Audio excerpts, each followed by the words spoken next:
The Politics podcast is brought to you by The Contender, the game of presidential debate, available now at thecontender.us. Make sure you check out our new website and sign up for the mailing list for some awesome deals this Black Friday.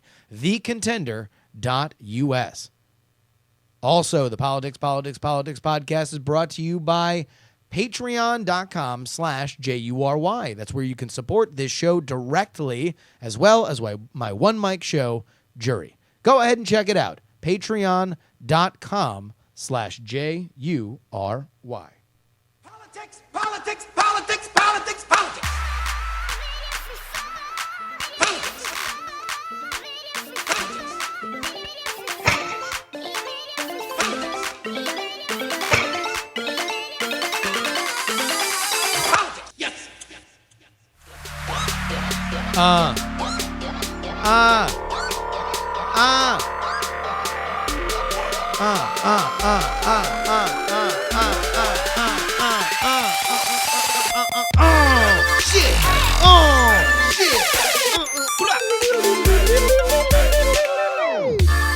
Welcome, everybody, to the Politics podcast. My name is Justin Robert Young. I am going to be your master of ceremonies for this and every week of the program.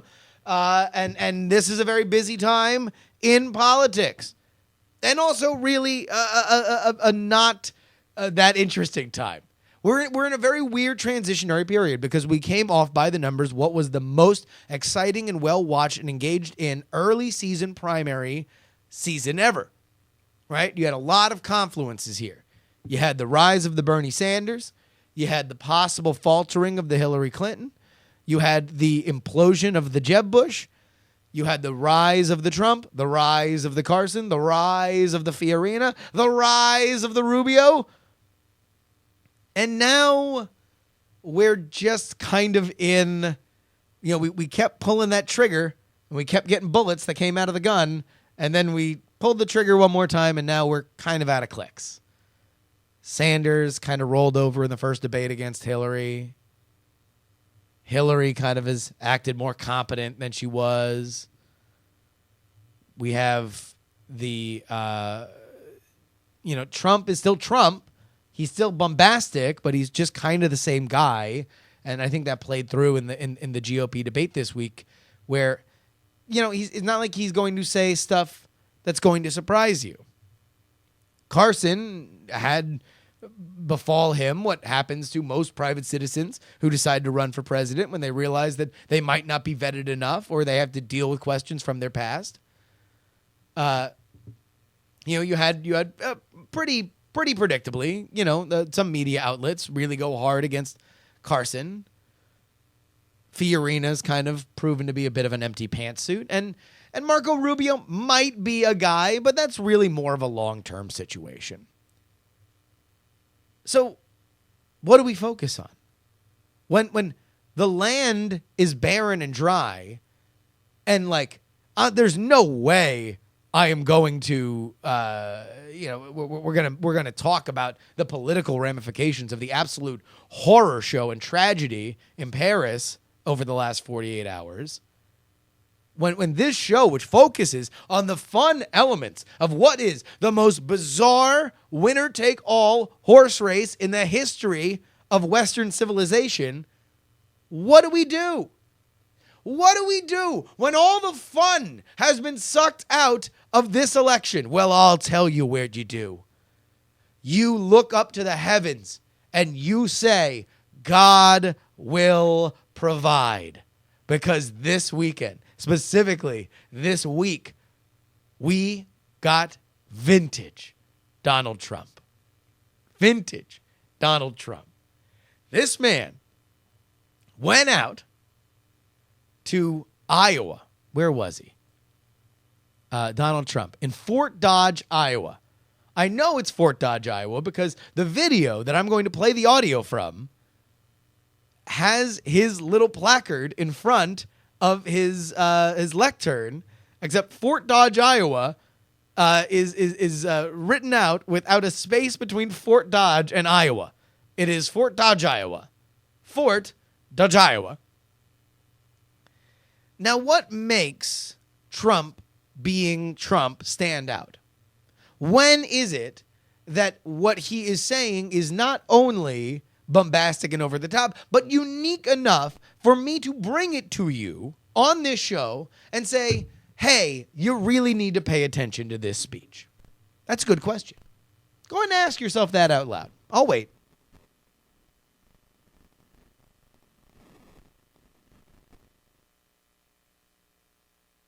You done? Because we can ask it again. Here's what it is.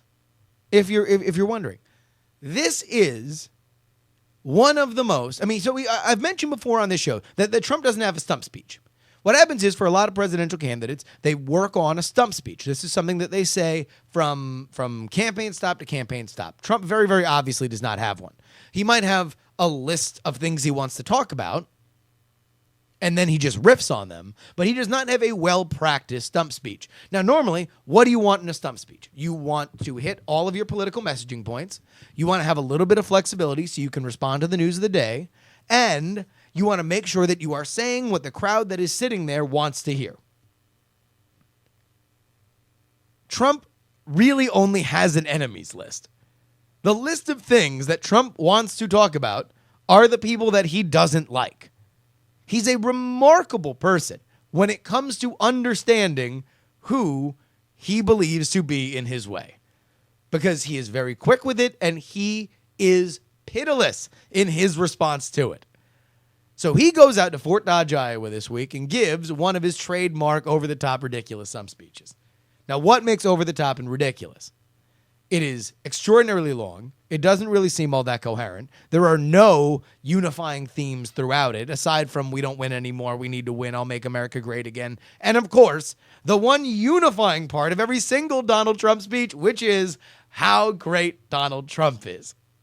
And boy, is he great.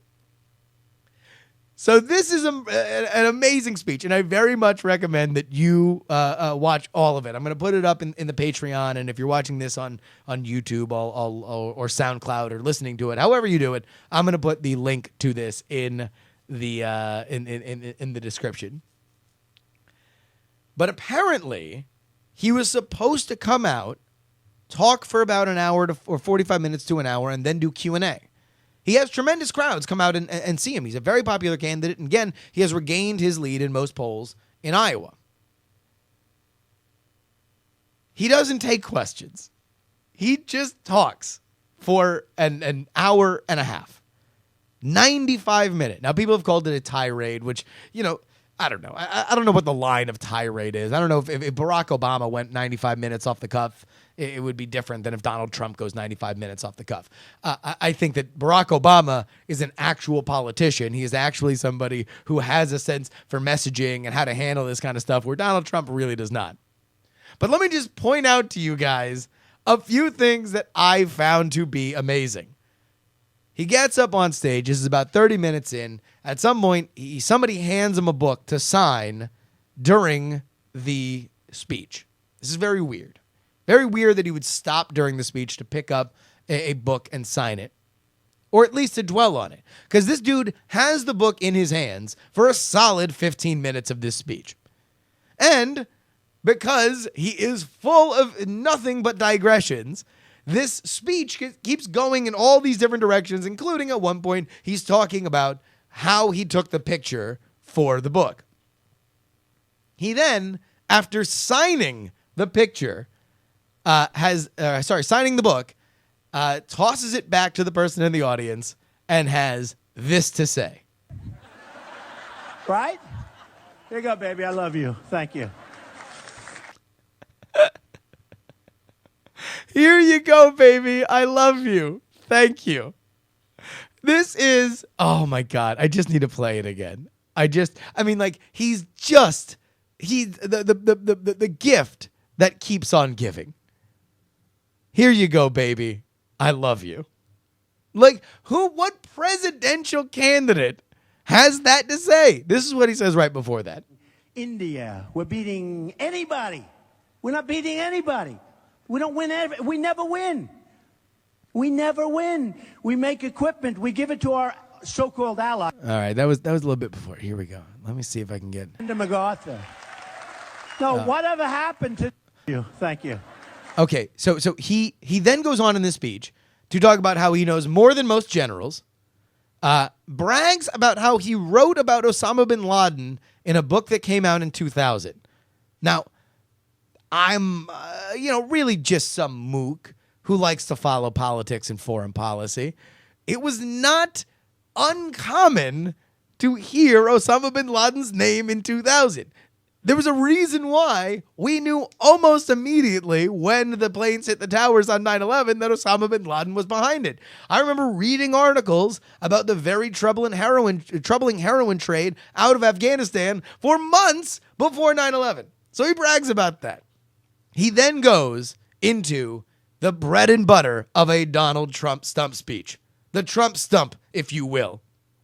The Trump stump loves denigration of his political rivals. And as he has had more substantive people kind of gain on him, he has increased the rhetoric on two of them. Marco Rubio, he calls weak. He's weak. He's weak. He's weak on foreign policy. And here's the thing. He's a baby. He's weak like a baby. And he's a terrible poker player. Me, I'm a great poker player. I love poker. I'm very, very good. If I looked across to Marco Rubio, I'd know he was bluffing because the water works, because he sweats so much. That's almost verbatim. I watched this clip so many times that I loved it. I just wanted to repeat it. But then he says, he's been nice to me, but I'm sure as soon as his poll numbers dip, he'll start being mean. As if what just came out of his mouth was not him saying he was weak like a baby and making fun of how much the dude sweats. Like as if that alone wouldn't be enough provocation to have somebody come back and say some mean things about you. But that's exactly what Trump wants, because nobody can be more clever and more mean and not give a shit about what he's saying than Trump.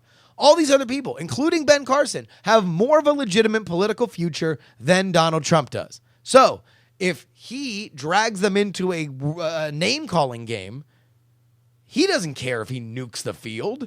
He doesn't care if he says something that would be repeated in a political advertisement from here to kingdom come in 10 years, in 8 years, or if it would slander the political dynasty that every politician wants to set up.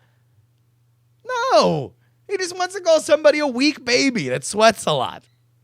But he saved his most intense rhetoric for the man that is running neck and neck with him in the polls in Iowa right now, Benjamin Gentle Ben Carson. Let's go ahead and see what Donald had to say about Gentle Ben. And I don't understand it. I really don't understand it. Because he wrote a book. And in the book, he said terrible things about himself. He said that he's pathological and that he's got basically pathological disease.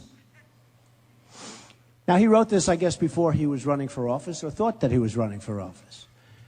And I don't want a person that's got pathological disease. I don't want it. Now, I'm not saying he's got it. He said it. This isn't something that I'm saying, oh, he's a pathological liar or he's got I'm not saying it. He said he's got pathological disease. He actually said pathological temper, and then he defined it as disease. So he said he has pathological disease. Now, okay. So at this point, we have now, and let's decode this politically. Politically, what this is Donald Trump saying it is now fair game for me to dogpile on the media criticism that has fallen on Ben Carson. What he wants to do is continue to drive a wedge between prospective voters and Ben Carson by continuing the narrative that Ben Carson is either A, unstable, or B, a liar. That he lies about things. That he is a serial fibber. But, listen, a true story, I think that this is not a terrible idea. Now, it's not a good idea right now, in my opinion, for Trump, because the big thing that he needs to maintain is the idea that he is a Republican guy, or at least he is the guy for the Republican electorate. And the Republican electorate is very wary of the fact that even though they didn't like Mitt Romney, that there was so much intense infighting during the Republican primary in the last cycle that it was basically a mop-up job for Obama by the time that Romney made it to the general election. So for Trump not to subtly deal with some of this stuff, but rather to go so hard on it, I think might be a bit of a miscalculation, which is foolhardy by me because I'm then assuming that Donald Trump is calculating any of this and not just making this shit up as he goes along. For which I think that's his charm. That's what he does. That tiger went tiger. And when that tiger goes tiger, this is the kind of shit that comes out of his mouth. If you're pathological, there's no cure for that, folks. Okay? There's no cure for that. And I did one of the shows today. And I don't want to say what I said, but I'll tell you anyway. I said that if you're a child molester, a sick puppy, you're a child molester, there's no cure for that. There's only one cure. We don't want to talk about that cure. That's the ultimate cure. No, there's two. There's death and the other thing. But if you're a child molester, there's no cure.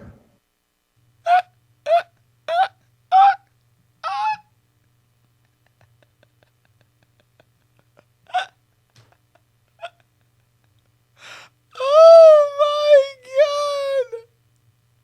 I mean, again, like there is a legitimate idea to like, hey, let's subtly say. So here's an example. When Arnold Schwarzenegger was running for governor in California, he was very, very, very proactive about all the skeletons in his closet.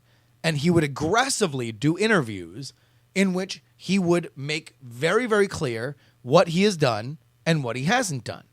And that way, he would be able to have in his own, in the logic of politics, a moral high ground to anybody who is keeping a secret. So Donald Trump is in a similar position. He can say, look, I've been vetted by a hostile press for the last 35 years. He can go off on how many headlines and how many characters have been used to make sure that everybody in the world knows who he is and who he's not. Ben Carson, on the other hand, has not. Ben Carson has wrote a book about himself that was made into a movie and has relatively little amount of press oversight. And if you were Donald Trump, you could subtly make the point that if you look at just the slightest amount of pressure that has been put on Ben Carson, that this is what happens, is you wind up getting a lot of dirty laundry. That is subtle. That is smart. That's a way to highlight your pluses while downgrading your opponents and highlighting their weaknesses. Donald Trump instead decided to play this card. And I don't want to say what I said, but I'll tell you anyway. I said that if you're a child molester, a sick puppy, you're a child molester, there's no cure for that. There's only one cure. We don't want to talk about that cure. That's the ultimate cure. By the way, here's my favorite part of this clip, is this one moment when I don't know what he's thinking of first. I think he's thinking of castration first, and then he thinks of the death penalty. So I think right now he's thinking there's only one way to cure child molestation, and that is to cut off the genitalia of the child molesters. Which, by the way to be heteronormative, Trump, and assume that all child molesters are men. And then he remembers that death's an option. No, there's two. There's death and the other thing. But if you're a child molester, there's no cure. And here's the best part. I need to show you guys. I'm going to bring this up on the YouTube. Of course, you can follow us on the YouTube at Justin Robert Young, youtube.com/Justin Robert Young. I'm going to go to this split screen here just so you guys can see, what is happening behind Trump in this. Well, here, I'm just going to go to the desktop here. This is like what you see here behind him is people that are like so bored. They have been there for so long. They have listened to him. And these are Trump fans. These are people that were really excited to get out of their house in Fort Dodge, Iowa, and listen to somebody for whom they believe can be the next president of the United States. But look at how fucking tuckered out these poor people are. There's this dude in the front that looks like Lurch, and he's just kind of like, oh my God, like how much longer is this going to be? You've got this poor, very, very, attractive young lady over his, I guess, audience right shoulder who is just like waiting to, pissed off because her phone ran out and she can't play Candy Crush. The dude right behind him with the Stand with Trump T-shirt and sign is just like wondering whether or not there's going to be a traffic jam on the way back home. And meanwhile, Trump is just trumping it. They can't stop you. Pathological, there's no cure. Now, he said he was pathological. Okay. He said he went after his mother with a hammer. He wanted to hit her on the head. Or he hit her on the head, or he wanted to hit her on the head. And I said, wow, that's tough. Man, did anybody in this audience ever go after your mother to hit her on the head with a hammer? So now, again, and Ben Carson's story, the story that Ben Carson wrote in his book, Gifted Hands, is to illustrate the fact that he was a troubled youngster who put himself back together again and eventually became a world-famous neurosurgeon. So this is Donald Trump going into Ben Carson's own biography and highlighting the negative points for the points of which if somebody did that to Trump, he would just decry as being the scum of the earth, as we saw earlier in this cycle, where somebody brought up some out of context stuff about that you can't rape your wife, yada yada yada. But here, and I want to find this moment here because it is absolutely amazing. Donald Trump, I think we have it here. Donald Trump then starts talking about the moment in Ben Carson's book and the movie dramatizing it, Gifted Hands, where his friend, who apparently now was his cousin, and they changed it in the book so to protect him, was screwing around with Ben Carson's radio. Ben Carson had a knife in his hand, lunged at him, tried to stab him, what he himself describes as attempted murder. Ben Carson himself describes as attempted murder, and the handle broke off the blade, leaving them both just shamed and embarrassed. Donald Trump does not believe this. He does not believe that this is really what happened. He is a Ben Carson knifing truther. Please show me on the belt buckle where the blade broke off, Mr. Carson. When did you stab and where did the blade exactly land? And to prove his disbelief in this story by Ben Carson, Donald Trump leaves the podium and starts taking off his belt to show how little surface area there is on his belt to stop a knife and therefore stop somebody from getting stabbed in the gut and bleeding like a stuck pig. Moves that way. He healed the belt buckle. Anybody have a knife? You want to try it on me? So if the reason why you can't hear that, you can barely hear what he's yelling, is because he has stepped out from the lectern. And he is not lav mic'd. He is not lavalier mic'd, so he can't just talk wherever he is on the stage. He has to stand behind the lectern where the mic is coming up in front of his face. So he has stepped outside of the mic's range and is now yelling about the belt buckle. Believe me, it ain't going to work. You're going to be successful. But he took the knife, he went like this, and he plunged it into the belt. And amazingly, the belt stayed totally flat. And the knife broke. How stupid are the people of Iowa? He's talking to the people of Iowa. He says, how stupid are the people of Iowa? Because Iowa is being very favorable to Ben Carson. The end of this story, in which he is talking about that Ben Carson's story is fantastic and fabulous and can't possibly be true, and ends with him saying, how stupid are the people of Iowa to the people of Iowa. He is saying you are stupid if you believe this. This is the dumbest thing I've ever heard. Repeatedly in this speech, he keeps saying, hey, listen, if you don't like me, I don't care. I'm rich. I can just go home. I don't have to deal with the press anymore. I don't like dealing with the press. I don't particularly like running for president. I'm doing this for you.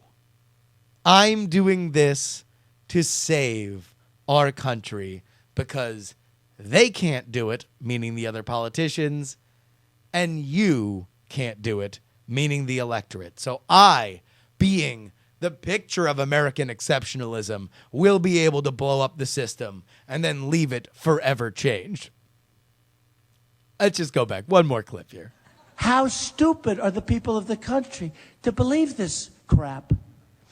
So here's the good news. He's now saying all of that stuff happened because otherwise he's a liar. And I said, no, wait a minute. It should be the other way. It didn't happen. The press made it up. Those guys, they made it up. He is now arguing that it is a bad character decision by Ben Carson to continue to stand by what he has not only written in a book, but sold the rights to be produced into an HBO film starring Cuba Gooding Jr. Oh man. Vintage Trump. Again, the YouTube is full speech HD. Donald Trump, best speech ever at Fort Dodge, Iowa, recorded on November 12th, 2015. Brian and I were watching this here in Austin, Texas this week, and holy crap, were we having a great time with it. All right, what else happened this week? The debates were kind of boring, or the debate was kind of boring. I'm actually going to be running into the Democratic debate, the beginning of the Democratic debate here for everybody on Saturday night, which, man, way to pick prime time here, folks, on the Democratic side. Let's do it on a Saturday night when everybody's paying attention. This is a very, very big debate for Bernie Sanders. Bernie Sanders needs to be aggressive. I think he saw the fruits of what being very congenial to Hillary Clinton meant for his poll numbers, and it was not good. Between Biden leaving the race officially and Bernie not being aggressive toward Hillary, he is now in on the brink of really just being an afterthought in this race, and being more of a cause candidate than a legitimate candidate. He has to land some blows against Hillary, and I don't know. It's going to be tough. Hillary's got she's got the sleeper hold on him, and unless he kicks out, the ref's going to drop his hands 3 times, and this one's going to be ring the bell. We are going to November. Meanwhile, the only other thing of note here this week, I didn't expect that Trump segment to go as long as it did, but I'm very glad that it did. We have one of the strangest, the strangest memes of this campaign season popped up again this week with Jeb Bush. For whatever reason, and I think I mentioned it on this podcast, every single candidate after in a post-Obama world where Obama was the hip candidate that resonated with the young people and he won, 2 very different things. There have very often been hip candidates that have resonated with the young people. Very rarely do they win. Obama did both. So now every single candidate has to get into this why hello fellow kids kind of mindset. Everybody's going to make sure that they're the ones who can put on their hat backwards and skateboard down the block. Which means that the candidates do non-traditional media outlets. They talk to more people with less solid credentials than they ever have. And they do things like Jeb Bush did this week, who was in the middle of a Jeb Can Fix It rebranding, wherein he was asked whether or not he would kill baby Hitler. Now, this has popped up previously, and I forget who answered the question first. I think it was Ben Carson, on whether or not he would kill baby Hitler. This is what I would like to refer to very politely as pot talk. This is the kind of stuff that you would bullshit with your friends if you were sitting around getting super high in a South Campus apartment at Syracuse University. Would you kill baby Hitler? I don't know. I mean, Hitler's like, the worst person ever. Theoretically, by killing baby Hitler, you could save 6 million Jews. So all you have to do is become an immoral, awful monster so you can save the lives and impact the entire course of Western civilization. So by becoming a monster in killing an unarmed, innocent child, you become a savior because you know what is going to happen in the future. So Jeb Bush answered, yes, I would. I would kill baby Hitler, which is a problem because a lot of people don't like Jeb Bush. And anybody who doesn't like Jeb Bush is going to immediately say, oh, my God, you'd kill a baby? What a monster. What a monster you are. But don't be that guy. Can I implore you? Can I ask you a question? Can we please just get on the same page on this? Don't be the guy that says, oh, you killed a baby. You're going to kill a baby. That's not the question he's answering, and you know it. Okay? You know that the question he's answering is, would you do the unthinkable to stop the unthinkably awful times 6 million, right? That's the question he's answering.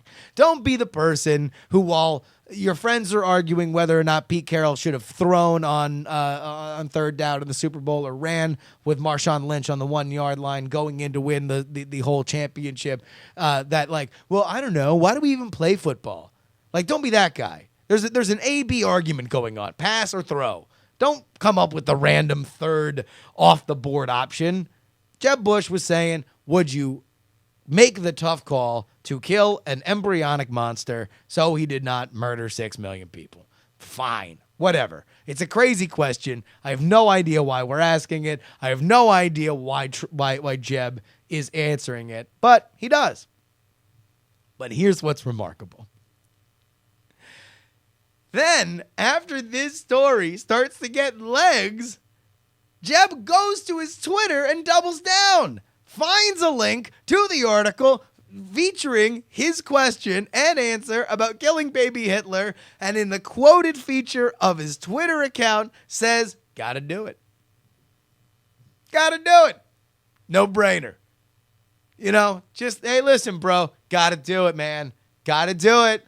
Gotta kill baby Hitler, bro. No. Don't even come there with me, bro. Gotta kill him. He's baby Hitler. He's got a baby little mustache. Come on, bro. Gotta kill baby Hitler, bro. I can't believe that this is this election. It makes me so incredibly happy. It's so silly. It's so ridiculous. The mixture of the insanity and the sublime is just something that brings a smile to my face. I don't know why. I don't think I'd be doing this podcast if this election was not as bug shit crazy as it is. But speaking of that, we are not just here to pick apart the ample foibles of everybody vying for a spot of leader of the free world. No, we are an absolute hard numbers political science podcast. Which is why I want everybody to go on over to our iTunes, to our Stitcher, to any place where you like to listen or view this podcast. And leave us a review. Make sure you spread the word that this is a serious business show filled with serious people talking about serious hard numbers issues. Which is why we're going to get into what has become the most beloved segment on this show, where we dissect one of the polls that shows us who is in the lead of this horse race. I want you to, everybody, put on your button fly jeans. Get out your Rico Suave silk shirt. Take down all those buttons down to about your midriff. Spray on some Drakkar Noir. Because, folks, it's about that time.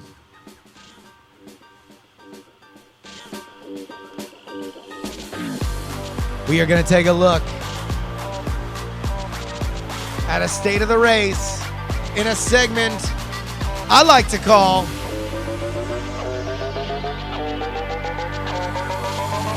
The Poll Dance!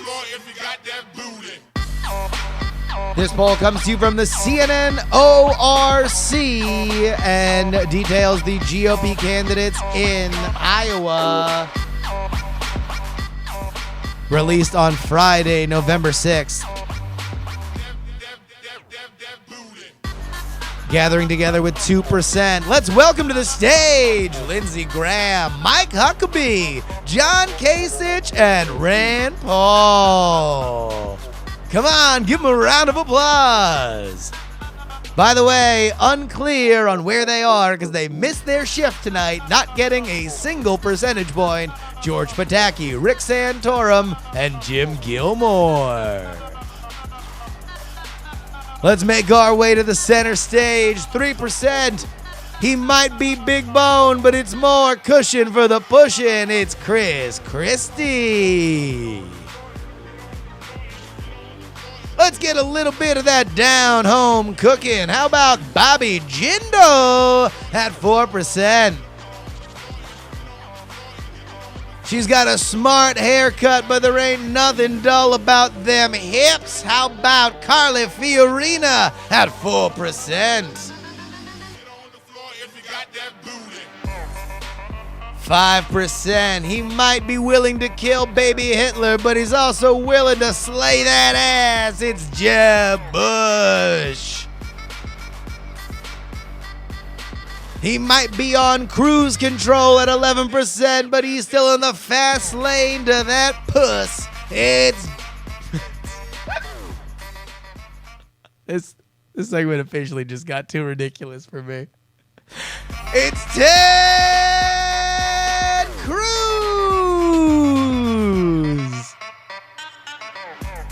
He's got 13%. He's creeping and he's creeping and he's creeping, but he damn near got caught because his beeper kept beeping. Let's give it up for our third place, Marco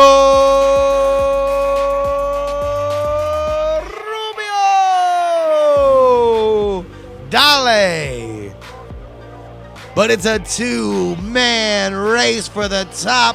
Hand on hands, get your eagle on, 23%. He's got a point, and it's ramming into your belt buckle.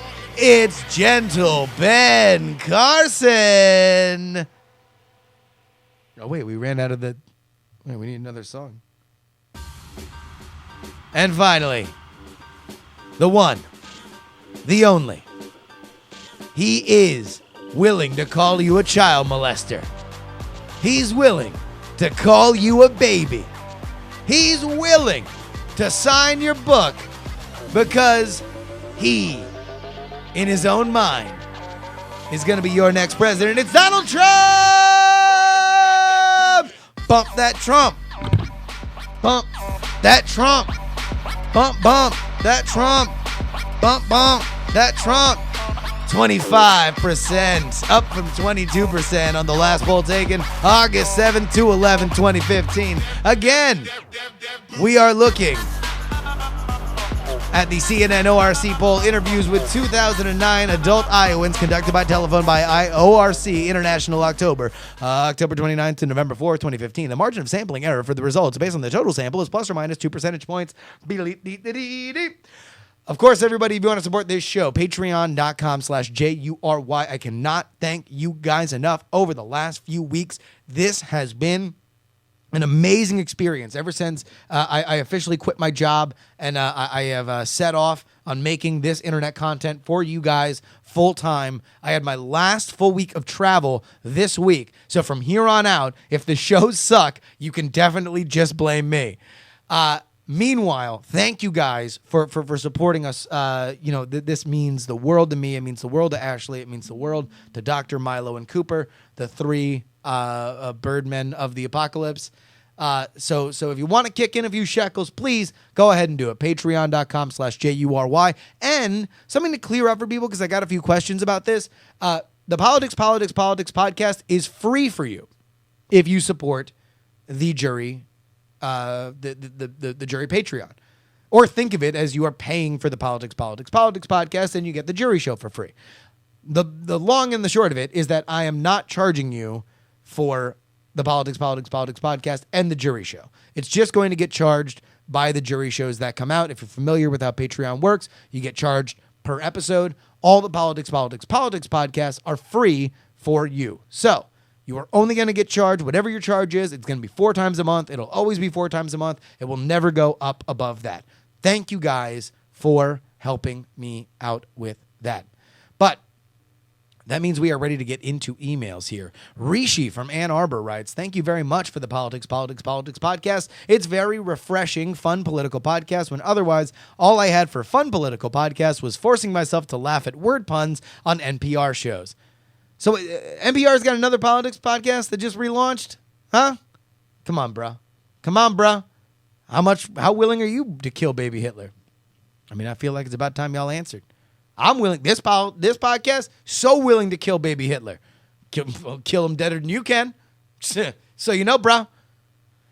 We get back to Rishi's email. This is in regards to what you were saying about Sanders supporters and how their expectations might be unrealistic. I'm the exact thing you're saying Sanders fans are. Excited to shake shit up in D.C., fight the power and all that. His campaign and the excitement around it reminds me of Ralph Nader and Ross Perot, and the common complaint I heard from Republicans and Democrats during those elections about Nader and Perot were that they were drawing supporters from George H.W. Bush and Gore, respectively.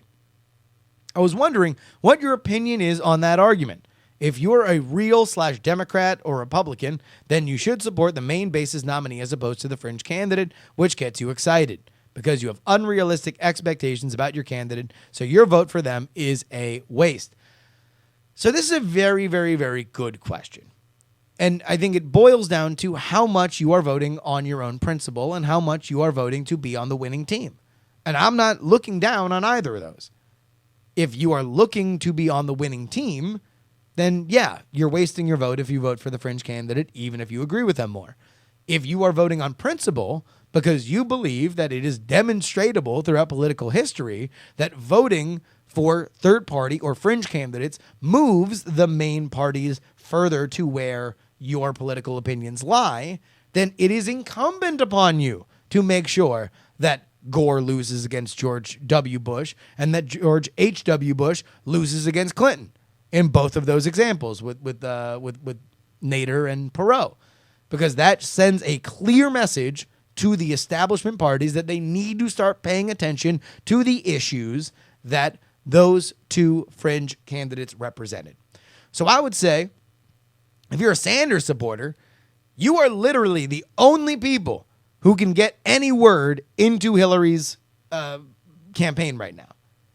Like, Sanders going deep against Hillary is pretty much the only way that she changes her platform. So if you are unsatisfied with her platform, then you need to vote for Bernie as long as Bernie is in the race.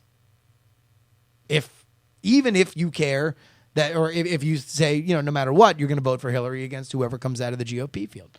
That's my thought on it. Daz wrote, Dat Ninny Daz? I don't know. Maybe not. Daz wrote, I posted on Facebook, who do you think built the pyramids? And the answer are as follows. So I asked y'all to do a little homework. Ask people that you knew and cared about who built the pyramids, because you never know, man. There are some crazy opinions about the pyramids out there. So Daz wrote on his Facebook, who built the pyramids? And the answers were my dad, me, Bob, Hitler, Cthulhu, a picture of a kitten that looked like the Ancient Aliens guys with the word aliens, a picture of the actual Ancient Aliens guys. Daz continues, obviously, they were all trying to be funny and not giving a serious opinion, but I tried. I love the Politicsx3 and the regular show as well as the other stuff. Peace and love, Bro Diamond. Well, thank you very, very much, Daz. And listen, man, everybody wants to skirt this, but seriously, Like, everyone's probably going to be around family over the next couple weeks. Okay? I want you guys to all do the following. Talk to your favorite family member and ask them who built the pyramids. Someone you respect. Talk to your family, because I am going to guarantee you that there are more people than you think who don't believe what we currently regard as absolute truth as to who built the pyramids and why. There's a lot of people out there. Man, there was like the Ancient Aliens thing. Look at the ratings on Ancient Aliens. Do you think people are watching Ancient Aliens because it's a great show? No. It's because they're curious that whether or not their opinions are true as to who built the pyramids. James wrote, this Black Lives Matter movement is going around. What do you think about the movement? Wow, geez. I mean, like, we're already at 48 minutes here. What do I think about Black Lives Matter? I talked about it a little bit on the Jury Show. I think that for the Black Lives Matter movement is something that is it's hard for me to say it, because even me giving my opinion on it is incomplete. What I will view as the subject, people who care passionately about Black Lives Matter will view as the predicate, because they have already seen a history of things, and anything that comes out on the other end of that is a reaction based on their experiences. This is not unique. This is human nature. So, for example, we had the whole big thing with Missouri this week. And it is, for whatever reason, God knows why this has been made political hay. But, or, that this is a sign of, PC culture and yada, yada, yada. Like, in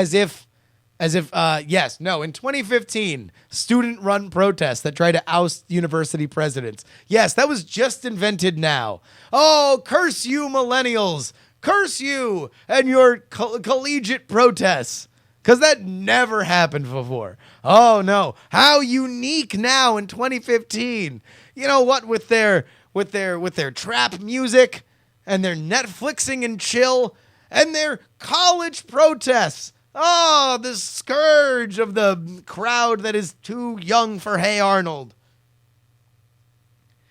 That doesn't really make a whole lot of sense. But, it's this, the Missouri thing was a great example, because everybody looks at like the straws that broke the camel's back for all those protesters, and the dude who went on the hunger strike with like the poop swastika and somebody calling somebody else the N-word. The student body president, I think, was called the N-word on his way back.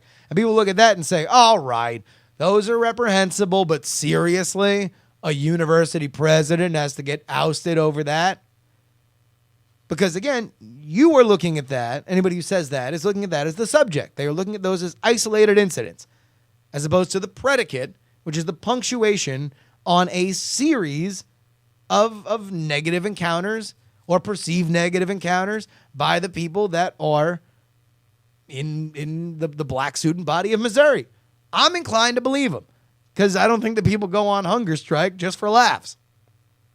But I think that that's what happens with Black Lives Matter. When Black Lives Matter disrupts stuff, they don't just see it in the context that I think a lot of other people who are critical of them see it.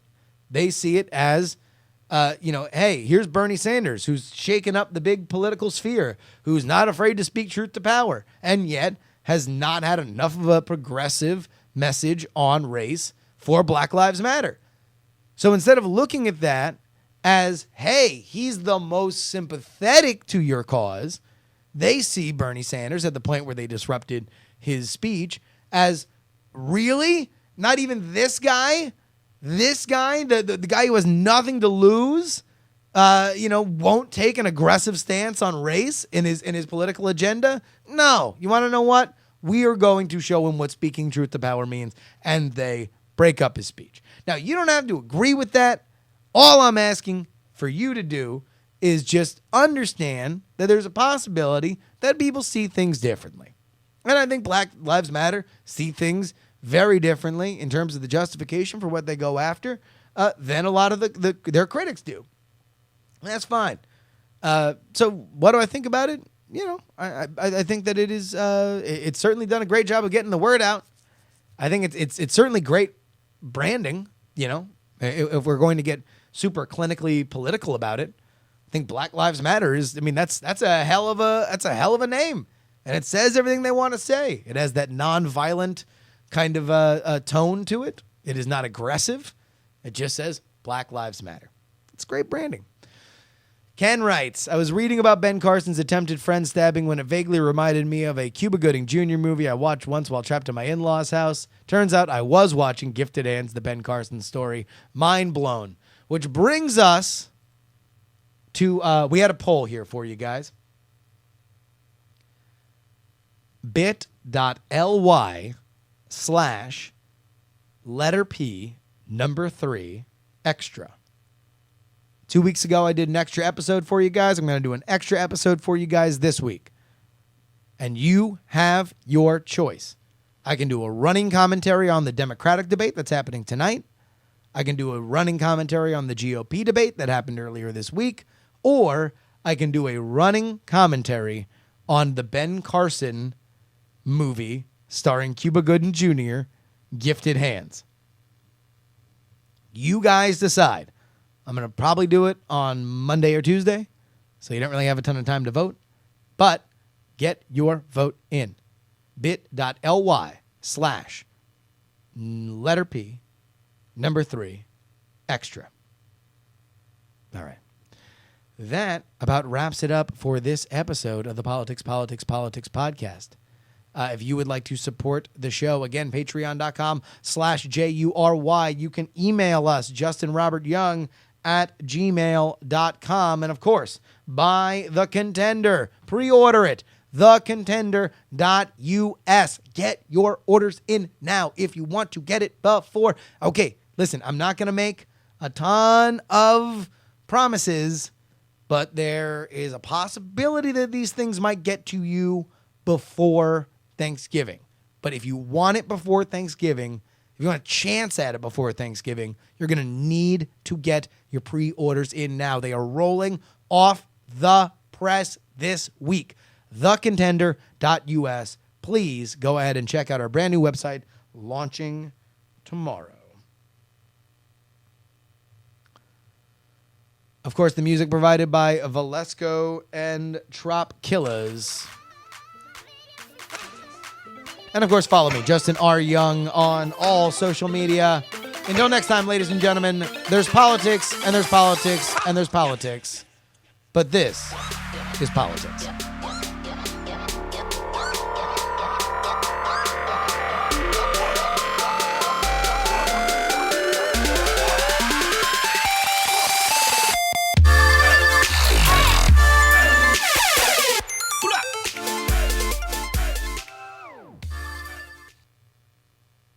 Diamond Club hopes you have enjoyed this program.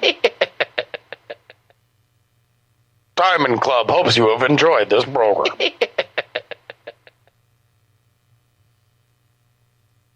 Bye, YouTube. We're shutting down.